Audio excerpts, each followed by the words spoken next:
Halo para piarsa, kembali lagi di channel animasi Adi Kodrati.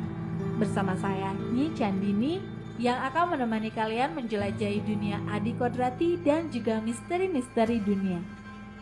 Dan di video ini kita akan membicarakan tentang legenda Adi Kodrati dari negeri tirai bambu, Inugami. Tapi sebelum kita mulai, jangan lupa untuk subscribe di channel ini ya, dan aktifkan tanda lonceng juga. Mari kita bersama-sama membangun channel ini agar berkembang menjadi komunitas yang besar. Terima kasih ya piarsa. Inugami adalah makhluk supernatural dalam mitologi Jepang yang termasuk dalam kategori Shikigami. Cerita rakyat Jepang menggambarkan bahwa wujud Inugami berupa anjing atau manusia anjing. Inugami bisa kita ciptakan melalui proses yang sangat brutal. Nama Inugami sendiri berarti dewa anjing. Inugami adalah roh anjing yang dulu biasa digunakan oleh para penyihir atau peramal di Jepang. Mereka memiliki kemampuan sihir hitam yang kuat dan bisa diperintah sesuai kehendak tuan mereka. Master atau tuan dari Inugami biasa disebut sebagai Inugami Mochi. Inugami memiliki kemampuan yang bisa mendatangkan perlindungan atau bahkan bencana. Karena kekuatan yang mereka miliki sendiri, Inugami juga bisa berpaling dari Inugami Mochi dan bertindak sesuai keinginan mereka. Bahkan mereka bisa mengontrol atau merasuki manusia lain. Cerita rakyat di Jepang menyatakan bahwa Inugami bisa kita ciptakan dengan upacara yang sangat brutal. Berikut caranya. Pertama, diawali dengan anjing peliharaan kesayangan.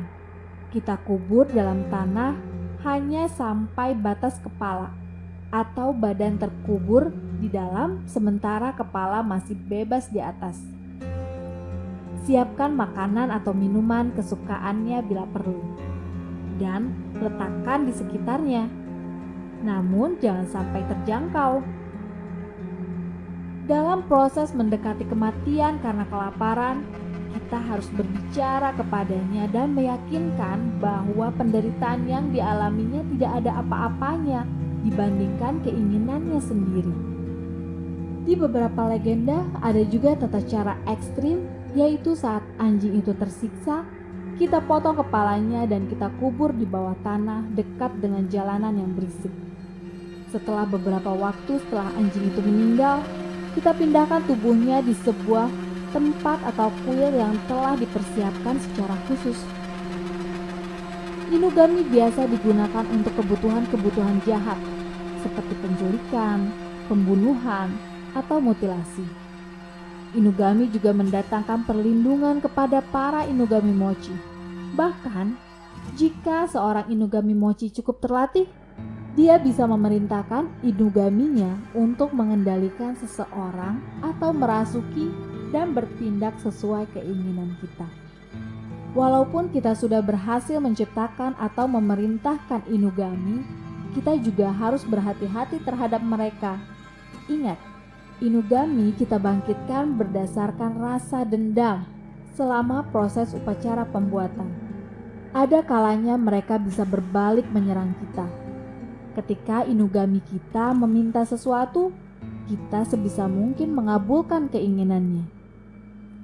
Seorang Inugami Mochi juga harus berhati-hati ketika memerintahkan Inugaminya.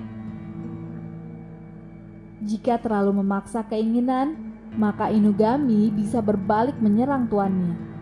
Selain itu, Inugami Mochi juga harus merawat tubuh atau mayat anjing yang dijadikan Inugami. Jika terjadi kerusakan atau pembusukan, maka sang Inugami tidak bisa kembali ke tubuhnya untuk beristirahat sehingga dia akan mencari tubuh lain sebagai wadah baru dan biasanya yang menjadi sasaran adalah Inugami Mochinya. Jika sang Inugami Mochi kerasukan Inugaminya sendiri, dia akan membawa kesehatan dan memulihkan segala penyakit yang dialami. Bahkan kekuatan sang Inugami bisa bertambah kuat. Namun naasnya, sang Inugami Mochi juga akan kehilangan kendali terhadap tubuhnya sendiri sehingga dia akan bertingkah layaknya anjing.